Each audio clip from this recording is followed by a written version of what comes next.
Hey, what is going on, everybody? Mentoring Kings. I'm Dr. Dale here with Mentoring Kings weekly check-in, weekly checkup, bringing you guys information that's just really pertinent to society. Information about COVID and goodness, so much other stuff is going on right now. So we're gonna be talking about some stuff today. I'm gonna chat with you guys here for a second, but I am super excited about today's guest. Here in about 5 minutes, guys, 5 minutes, we're gonna have David Mann and Tamela Mann. You heard me right. In 5 minutes, don't go anywhere. We're gonna have David Mann and Tamela Mann. They're gonna be right here. I'm gonna be interviewing them. They're gonna be answering some questions, and we're just gonna break it down and just get real and chat. We're just gonna chat and just about what's going on in the world right now. Real quick, before I just want to chat with you guys about a few things just to kind of give you some motivation and encouragement. But before I do that, I just want to remind everybody to stay healthy. Okay, a lot of stuff is going on. Important stuff is going on. People are out there. We're doing these peaceful demonstrations, as I believe we should be doing. As a physician, I got to remind you guys to stay COVID safe. Okay, as a physician, I got to remind you guys while you're out there, mask up. Stay 6 feet apart if you can. All right. What we don't want is for our community to take a hit because we were doing what's right, the peaceful demonstrations. We did what's right, but we don't want our community to take a hit by getting sick amidst all this with COVID, okay? So we're going to get the Manns on here in a couple minutes. One more thing I want to talk to you guys about. In the midst of all this chaos and all this crazy stuff, I want to remind you guys to make sure you're staying excellent at whatever it is your craft is. I'm a medical doctor. I do some other things.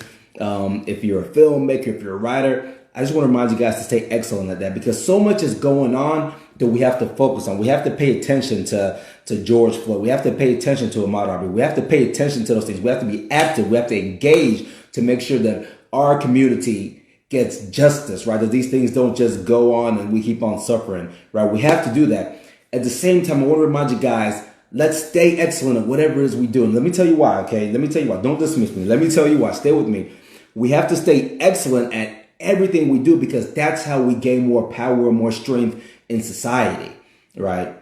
Right. So if I'm a doctor, if I'm going to be the baddest doctor, the best doctor I can be, people are going to listen to me more. I'm going to have more influence. I'm going to have more pull, right? Ultimately, we'll have more economic power. So I want to remind us to stay excellent in everything we do. I want to remind us we got to be consistent. Be consistent in everything that we're doing. Okay. I'm going to be the first to admit this, guys. I'm going to be the very first one to admit this. Okay. So whenever a lot of this stuff hit, right? So COVID hit, Ahmaud Arbery hit, George Floyd hit. It was a lot. And I got shook a little bit, right? I got shook a little bit. So I got a little bit distracted and I wasn't doing my regular weekly usual things that I do. I got thrown off my schedule and it set me back a little bit. And I just want to make sure that doesn't happen. We need to make sure we keep on doing what we know we're supposed to do. Be consistent in all of our efforts so we can keep on building our excellence. So when these crazy, horrible injustices happen, we are in positions of authority that we can speak up and we can make the right thing happen in these situations, all right? All right, so I just wanted to give you guys that little bit of encouragement. But listen, man, super excited. I'm about to bring on two people that I love watching, two people that I'm a fan of. Let me click this button and introduce you all to the Manns. 1 second here. David and Tamela Mann. Let's get them going.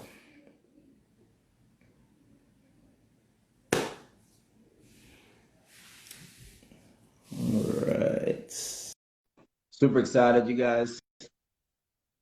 If you got any questions, I don't know if I'll see the questions, but go ahead and try to throw them in there. Maybe I'll see some questions and get them in there. There we go.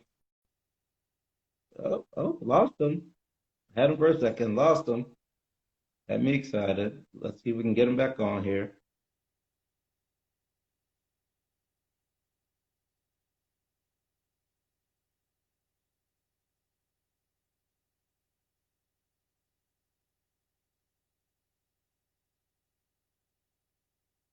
It looks like they dropped in here 1 second and then somehow they came off. But you guys hang tight. We're going to get the Manns on here. If we can't get him back on here, I might just have to take me to the king for y'all myself.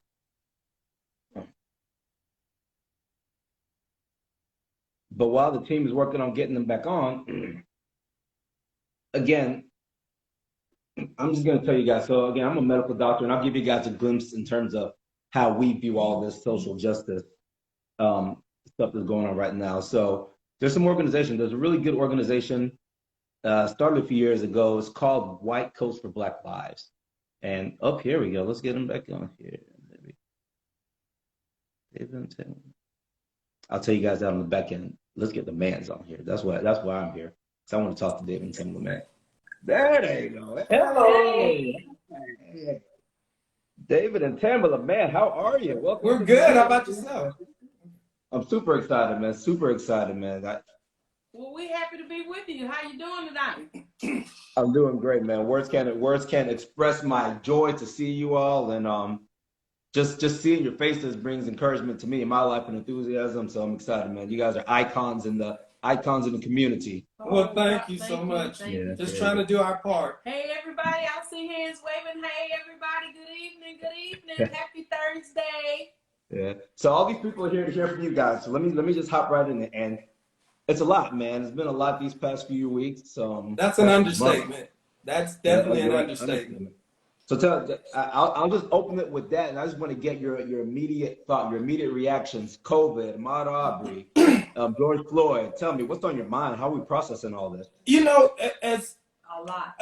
As celebrities, people think like you have the magic answer and you feel different because more people know you. We're angry like everyone else. We're heartbroken like everyone else. We're at a loss for words just like everyone else. Mm-hmm. We want to go out and exercise our right to protest like everyone else. So for us, it's been, I guess the word is overwhelming.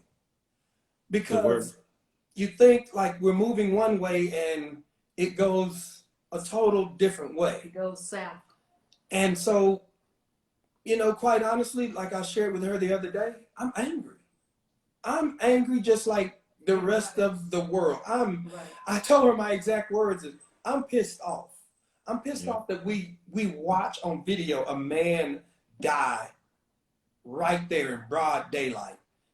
Not because of something that he did that warranted death, but just because of the color of his skin. Yes. Yeah.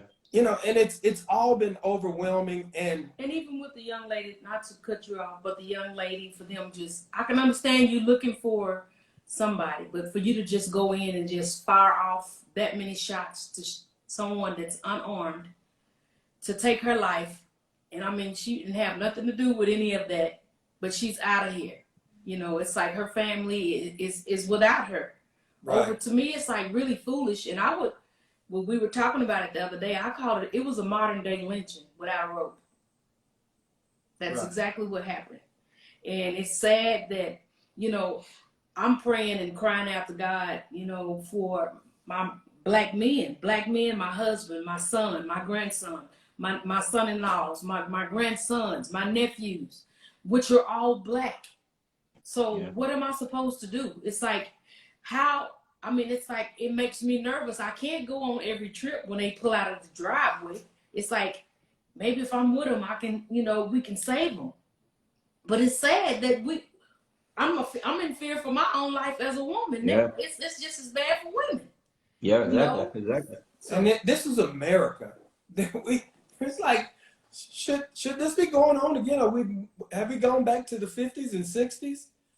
You know, and the whole COVID thing, that's taken a toll on our community as well. So it's just like one hit after another has taken a toll. Of course, we know the effect that it's taken on our African American community. So we got to be smart. For us, it's kind of been a call to say, look, we got to do better with our bodies. We got to take better care of this vessel. We get multiple cars, but we only get one of these. Yeah, and I just get one body. Right. No, I just look at it, it's a warning to us as the black people, how we've gotten away from our faith. Our faith, a lot of us, you know, we will pray, we will go to God about a lot of things, and I feel like we've kind of lost our way. And we really need to go back to even praying with our families, praying with our kids, to ask God to just cover us, you know, even when you go out, because we got to have God. I mean, you see, the man that's on the earth ain't looking out for you. So we got to go to a higher power to ask the Lord to give us guidance on what to do and how to do.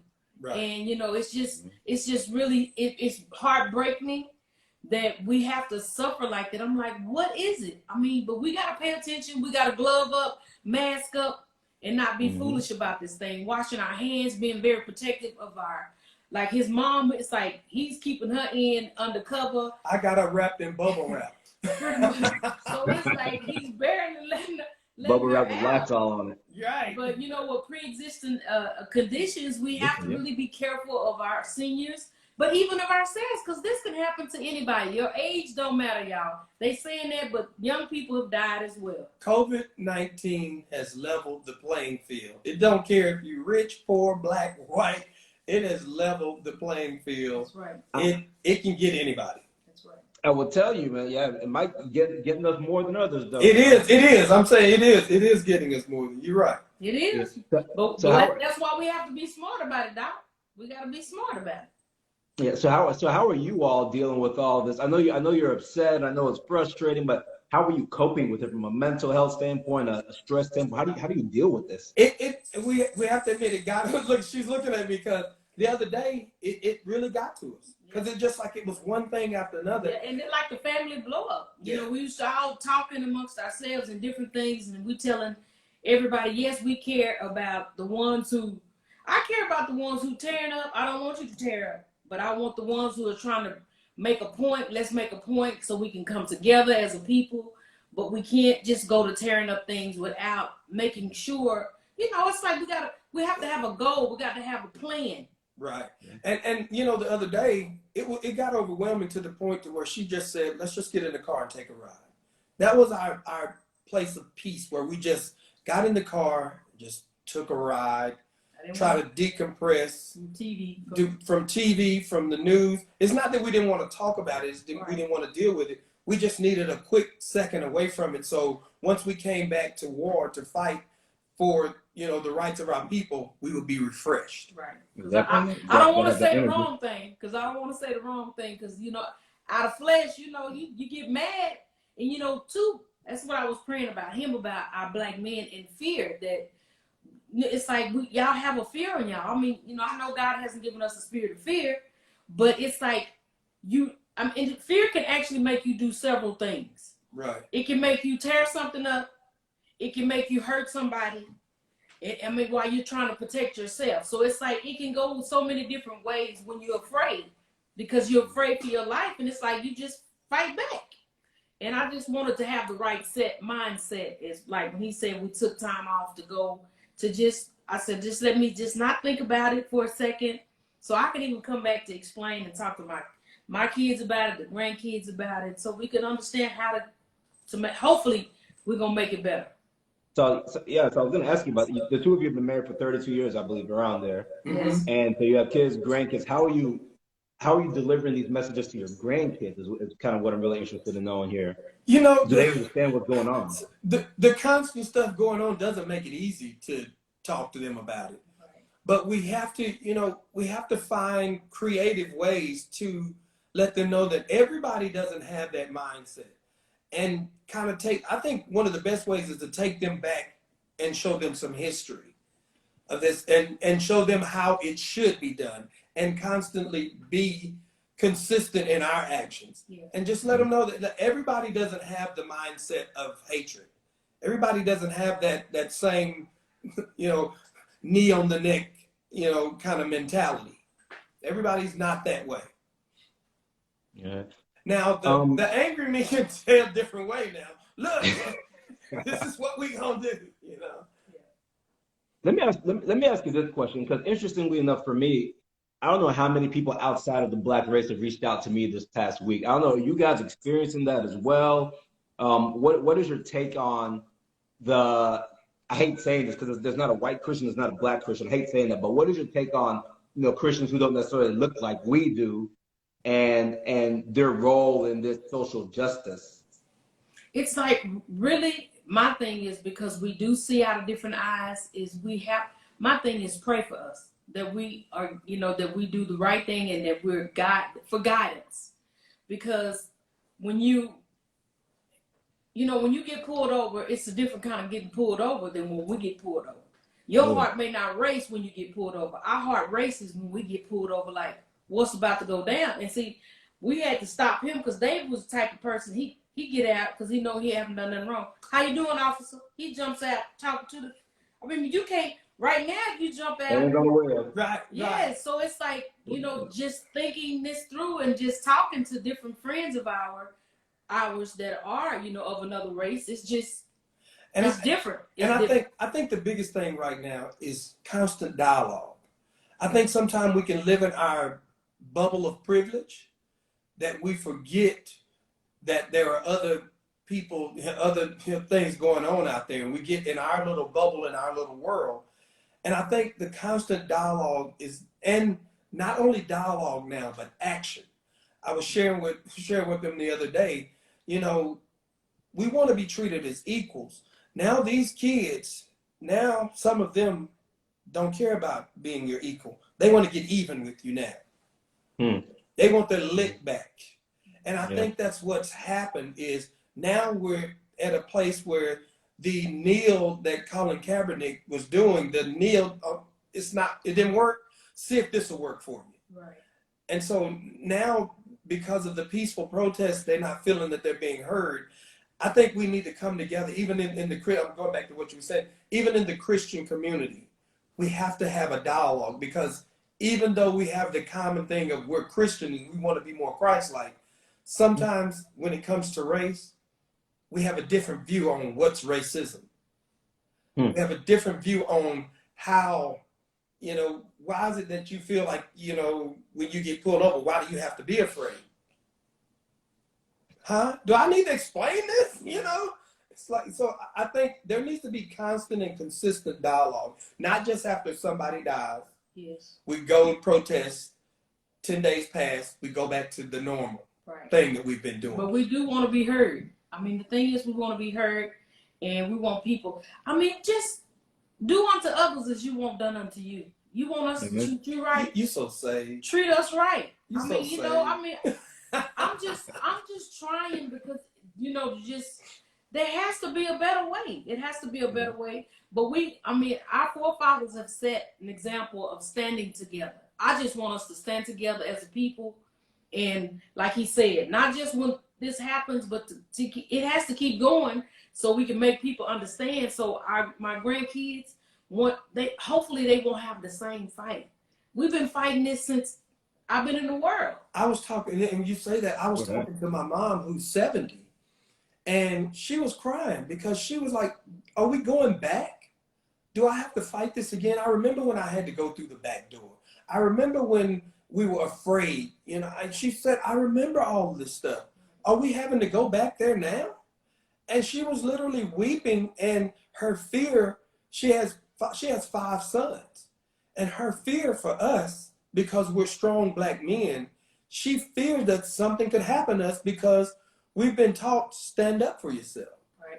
And so that's a big fear for her, to the point to where I haven't seen her this stirred up about it ever. And go ahead. So let me ask you on that stand up for yourself now. So what should the strong Black men do today in these situations, right? So how is your stand up for yourself view? Has it shifted at all, or do you have to stand up for yourself differently in different ways now? I'm not here to tell somebody how they should feel. I was sharing with them the other day, I don't condone anybody tearing stuff up, but I will say, I understand why you're mad. We need different people in different places. We need people to rally the troops to get out and vote. We need people to run for these offices so we can vote for you. Yep. We need people on the front line out there protesting. We need people in every area. I can't tell you what area is great for you. For me, it's using this platform to tell them, like, stuff has to change. Right. Not just using this platform to sell books, CDs, and movies. Right. There has to be a plan. Got to be a plan for us to make it better. Got to be a plan, and let's just stick to a vision. We've got to have a vision, or we'll perish. I'll tell you something that I'm struggling with. So I'm in medicine, right? So there's a lot of pre-medical students who are trying to get into medical school. They come to me and say, hey, Dr. Dale, like, I've got to focus. I need to study for my MCAT and all these tests, but I need to be out there protesting. I need to be out there, peacefully demonstrating. what advice do you give the young people who are kind of caught in these worlds? They don't know how they should be spending their time, what they should be doing. They're trying to get to a certain goal, but they feel this pull to be out there. Wow. What do we tell them? Wow. First, I would say, remember, COVID's still out there. Be wise. That's one of the first things. Be wise and do it. You have to, just like with anything else, you have to divvy up your time. Yes. And you gotta vote. Yes. And when we say vote, people think, okay, the November election, no, find out the city councilman, find out there's been a problem with that. Get him out of there. Right. Get her out of there. The mayor, the police chief. It starts with that. The constables that come and serve you if you don't like them and the way they've been treating people when they come, get them out of there. Yeah. It's up to you, the city manager. Primaries. You got to do the primaries as well. I mean, these are things that we're learning too. We haven't done everything right. I want the listeners to know we haven't done everything right. We need guidance too. Yes, I am 50 years old, but I still need guidance, but I do want to make things better. I mean, it's like we're crying, we hurt, but Lord, it's like I want you to show me, help us figure out what we need to do, what type of strategy we need to have. I mean, what kind of plan we need to have? What do we do next? And we have to educate ourselves. We got to do the research on the people. We can't just say, well, all of these are Democrats, let's just vote everybody Democrat. All of these are Republican, let's just vote. Yeah. You know, you may have you vote that whole line, you done voted 10 nuts in there with the other one, you know. We got to know what we're voting for, who we're voting for. We got to really get involved on the lower level. And, you know, it's obvious that people at the top are a little mucho loco. But, you know, we have to start in our community. And here where I live, I can start by just trying to figure out who's the mayor of this town I live in, because I live in a town. Who's the city manager? Who controls all of this stuff? Who's the police chief? And then we make enough noise to try to start getting people out of there and getting the people in there that's going to do right. Care about the people, exactly. Let me ask you, so outside of all the stress and trying to get stress relief, how are you spending your time? Are you guys still being creative? We got some jokes being written, some songs being made, taking me to the kids. Making love? Oh, I wasn't supposed to say that. I was in the process of I was halfway done with a new project. I'm working on a new project and the Tamela Mann collection clothing line. So we were working on that, and then David is working on doing some new content. Just a whole bunch of stuff. He's we keep him busy, and not to be busy. We've been busy. COVID just kind of put the brakes on a lot of stuff. A lot of things. We're keeping busy. The main focus right now is to try to figure out how we can make this situation better. Yeah. That's our main focus now. This is what, you know, it's been constant daily conversations is try to get people talking. Yeah. Let's get in the room and talk first, because we can't start to understand each other until we start talking. And I think for so long, Black people, we've been silenced. And so being silenced, we start to be silent. And so we figured that's the way we should go. That's the way we should roll. Just keep quiet and it'll go away. Well, guess what? It's reared its ugly head and it's back. So now we got to say something. Right. Yeah. We've been exercising and just doing stuff with the family. And I'm taking a lot of walks because it's really been helping me clear my head and just to try to I want to be better once all this is over. Mind, body, and soul. I just want to be better. I just want to be better. And you've lost over 50 pounds. I'm just saying, once this is out, getting your mental right. I mean, that's what we've been working on. Our physical and mental health is just try not to let this thing drive us cuckoo for Cocoa Puffs. And y'all may have to turn the TV off a little bit because it can get overwhelming and you can get so upset before you know it, you're turning on each other. Somebody said you're sexy. I agree. Whoever that was, she is. You better tell them quit talking about. I can easily get distracted by her. Oh boy. Tell them quit talking about your lady. Yes. No, I'm good with it. I'm good. I'm glad they noticed. So tell me, we're spiritual people, So where are you guys at in your spiritual walk? What verses are we studying right now? What book are we in? Where are we at right now with that? I'm just doing like just daily word. It's like daily word. It's no set thing. I just go to my daily stuff and read my daily, and that's it. Pretty much. I'm doing a lot of praying. I was about to say. I tell you what this has caused us to do is to get a consistent and constant prayer life that has kind of helped us to amp up our prayer life. I mean, like I've been doing more praying than reading. Honestly, I'm gonna tell you one thing. She prayed so long one night. I was laying, I had my eyes down, and I looked up like this, like. But then I just broke out into that hard cry because it's like I was weeping for the black men, and I just started asking the Lord. I don't understand, and like why I did. And word says for us not to question the Lord, but I was like, I don't understand why. It's like I feel like it's like all your colored people. It's like we've been through so many things where we've been bound down, locked up. It's just the camps with this. It was so many things. I was like, well, what makes them be in control? It's just that's how I was just talking to God but I mean crying hard because honestly I don't understand it. And I'm just heartbroken about it. And I'm just like I said, I'm really praying so I can still show love to all my fellow men when I see them and not just just go out on rampages. Somebody. Yeah, I'm pretty sweet, y'all. I'm gonna be honest. I'm gonna say this for the first time. I'm a sweet person. I'm really a sweet person. But if somebody come at me wrong, y'all, right now is not a good time. I'm just being honest. And it's caused that. Ain't that crazy that this whole thing has caused that type of attitude for people? I want to follow peace with all men. Yeah, I do. But I'm telling you, sometimes it ain't as peaceful as it needs to be. So we've been doing a lot of praying. I've been doing a lot of reading and working out script stuff, and so that's what we've been doing. I just read somebody's comment saying they've never seen so many black men shed tears. Yeah, and it's the truth because it's like but I want to let y'all know, as from a black woman to a black man, I think it's the most beautiful thing in the world for me to see a black man shed tears. It's the most beautifulest thing ever. David could play it. He plays it, but I'm serious. But it just relieves tension.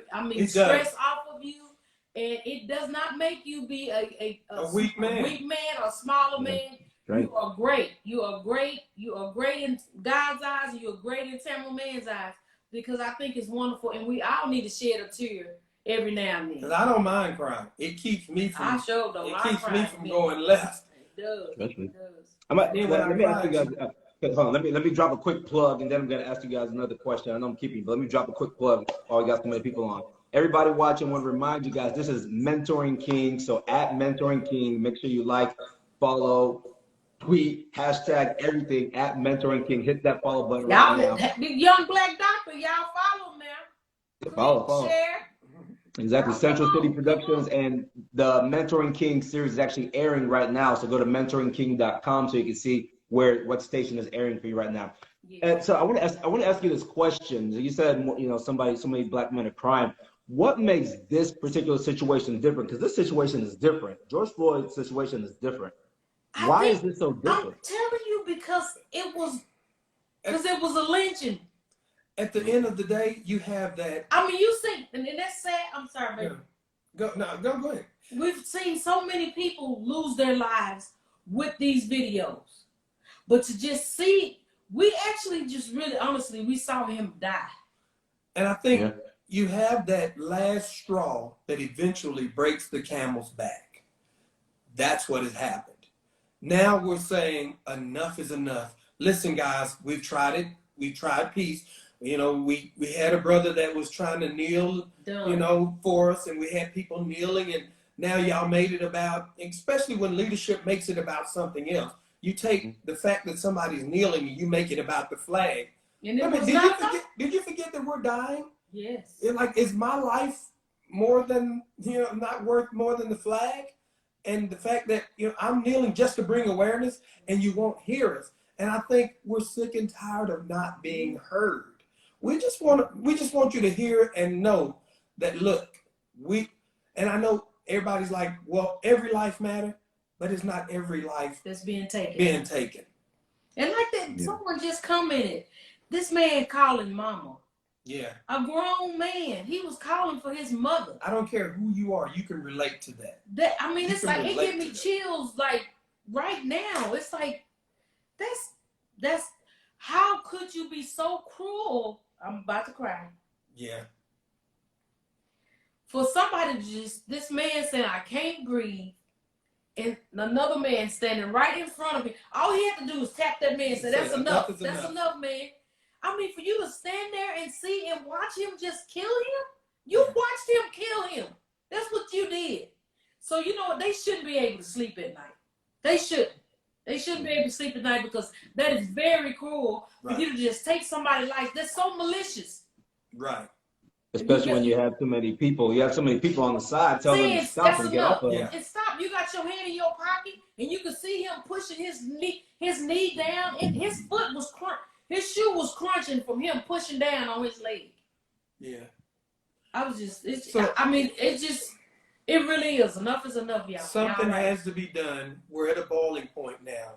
And that's why us as men, we're finally at a point where it's like, look, somebody's going to hear us now for sure. We're going to, whether it's through voting, whether it's through voting or whether it's through tearing it up, they're going to hear us and they're going to see us. But I think sorry. So I'm not. I don't want to tear that. I hope we can do this peacefully. No, I don't condone tearing anything up. What I'm saying is, I understand the people that are not in a place where my mental said don't do that. But everybody, somebody that's not in a position or in a place where I am, who hadn't grown to that, because I've been in that place where let's just tear it up. Yeah. We've been in that place. Everybody's not in that place. See, when you have to decide whether you're going to eat or whether you're going to pay a bill, that causes even more stress. So I'm not saying, no, I'm in no way condoning tearing up anything. No. I would say don't do it. Neither one. What I am saying is, because we know what it means to be an owner and have ownership. Right. We know that. What I am saying is, I understand your anger. Yeah. See, what it is they're saying, you're tearing up stuff. Why are you so violent? Why are you tearing up stuff? Nobody's saying, stop killing us. That was murder. Stop killing. See, so we're emphasizing the stuff more than we are the murder. And I also do want to make it clear that it's not like it's all black people out there tearing stuff. No, no. I think that's what makes this different. Is this is global. I was looking at over in England and over in other countries. So it is different from all the other ones. This is global. This is gone. Like, people are sick and tired of being oppressed. But I think too, maybe because we've been locked, everybody had been locked up from the COVID, that making it worse. It was just like I don't know. It was just a bawling. Like, look, on top of that, you're going to give us this. And on top of me now being in financial trouble, you're going to do this. And I'm afraid, and I can't. Economically, I'm destroyed. Too much. It's too much. I'm gonna say one of my again, I don't advocate to anything, but one of my favorite Tupac interviews ever. If you YouTube Tupac, We Are Hungry, you can see this video where Tupac is talking about, started off where we're outside the door and we're looking into the hotel room and we see you got food and we're hungry. We're saying, hey, we're hungry, let us in. And you said, we don't have any food, you don't let us in. The second time it turns to, we are hungry, please let us in. It's like, by the fourth time, it's like, I'm kicking down the door, I'm coming in, Just like, to eat. Wild, but. To eat and to, it is what it is. Like I say, I don't condone it, but I do understand. I understand. And that's the problem, is just getting us to understand each other. I think sometimes we live in worlds so far apart. I had to explain to one of my friends, how it's different, how I had to explain my son if he gets stopped by the police, and how he has to explain to his son and his nieces, his nephews, about getting stopped by the police. And it was like, you could just see it on their faces, like, it's really that bad? It's like, I could call 10 of my black friends, and I bet you 9 of them can tell you they've had some kind of negative encounter. And not that we've been bad guys, It's just when you get stopped. I got stopped by the police. My car was accidentally speeding. The No, I doggone got karma. stopped They by the gotta fix it. police, and I was on my way home. It was late night, and I'm just trying to make it home. And I had to call her, and she started recording the call because I just didn't know what was, just didn't know. You just didn't know. And where he got stopped was like really on this. It was dark road, and It's I'm dark. trying to find light, and I'm thinking, don't go where it's too dark because you want to make sure that there's a witness if something happens, and you just, so why should all these things have to run through your head if somebody has a sworn duty to uphold the law? And it's crazy because like whenever we tell that to people, they don't realize like all black men. I don't want to say all, Yeah, but a lot a of black great men. deal of us, we will say that, a great Yeah, deal of us. that's normal thought process, and it shouldn't have to be like that. You go in the store and they just trail you around. Because we all not thugs. We all not thugs. Thug can be anybody. Right. You got thugs in every race. Right. So I don't understand why it's just all of a sudden when it's a bunch of us, we always have to be thugs. But if we was walking around with AKAs and spitting on ARs. With ARs, and you come and we spitting on officers, we would have been locked up right away. Oh yeah. You didn't call out the National Guard when they was walking around with all these guns. Yeah.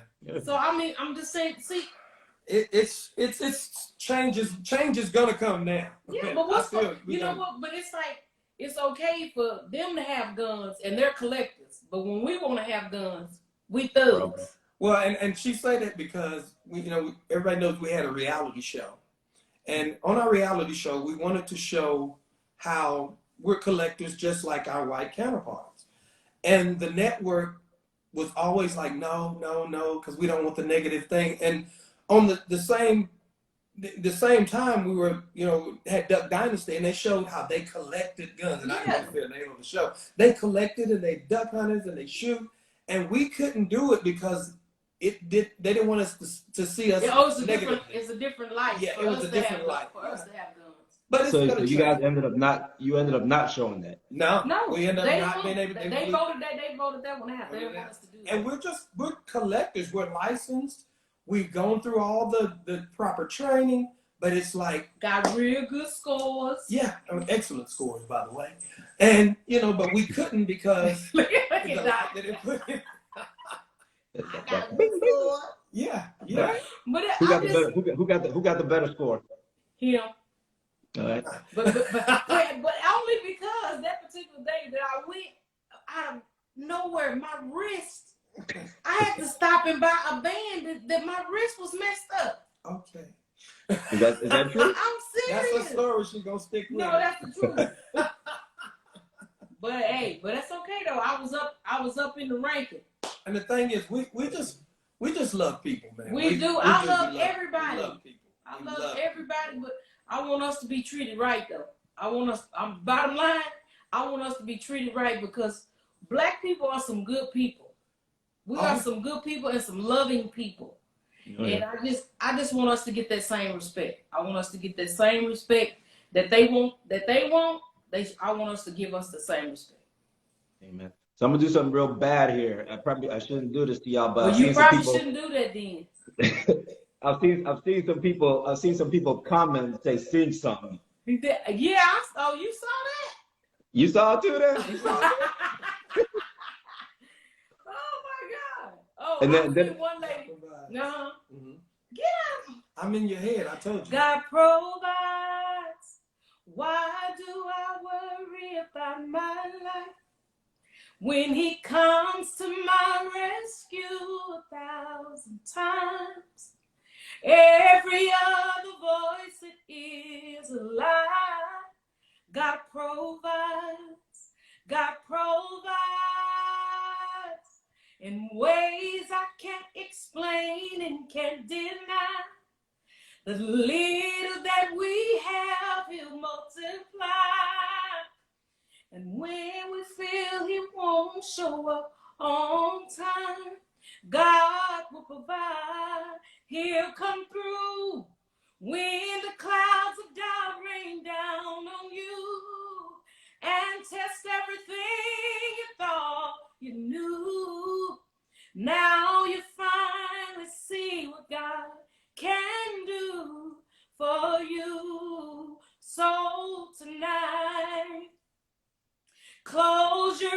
there's no more need to fight. Watch God provide. Woo! Then somebody say, David, you sing too. Not after that. No. I know my. Little two lines, David. Little two lines. Yes, he will. He will provide, everybody. He will provide for us. Y'all hold on to your faith. Hold on to your faith. Stand up for what's right. And we just going to trust God to help us get out of this. Y'all keep y'all mask on. Keep washing your hands. Social distance. Social distance. And so, hey, so we can be safe and come up out of this thing. We're coming out of this thing. Oh, you going again? You going to go? Yeah. All right, so I've kept you guys long enough. I'm gonna do something. Since this is the last, I'm gonna put on my white coat here, just cause. All right, Doc. Yeah, cause we're I run Black Men in White Coats, and that's just follow Black Men in White Coats, everybody at Team BMWC. And I realized I've been doing this for the past month, and I haven't put my white coat on. And the whole idea is we want if there's one young black boy, black girl out there who wants to be a doctor, I want to make sure you guys see that you guys can become doctors too, because there's not very many of us out there, right? So right. When people out there, when our people are sick and such, we want to be there to help take care of it too. So, man, you guys probably have the most talented household in America. I love this, reality show and all that, but just to be there would be great. But I appreciate you guys coming in, and so do the hundreds and hundreds of people who are watching right now. They appreciate you guys tuning in. God bless you guys. Been a real blessing, man. Appreciate you guys. You guys want to shout out any social media, any handles, anything you want to shout out before you hop off? They can follow us at David and Tamela. Just everybody keep the fight. Keep the good fight. And keep following a Mentoring. Is it Mentoring King? Mentoring King. Amen. So we can get more information from the doctor. I thought you were going to think about it. I love you guys. Thank you so much for joining. Love you guys. Thank you. Bye-bye. Have a good evening. Bye-bye. Woo! That was good. So I'm just gonna wrap it up. We went way longer than we were supposed to, but what are you gonna do when you got David and Tamela Mann on the show? You gotta. I would have kept him for another hour, but I know people would have eventually killed me. But thank you so much, David and Tamela Mann. That was absolutely amazing. I'm gonna hop off. One last reminder, everybody, follow at Mentoring King. Hit the button right now. Central City Productions. So make sure you guys follow. mentoringking.com. Check it out. Mentoring Kings. It's a quarterly series, airs.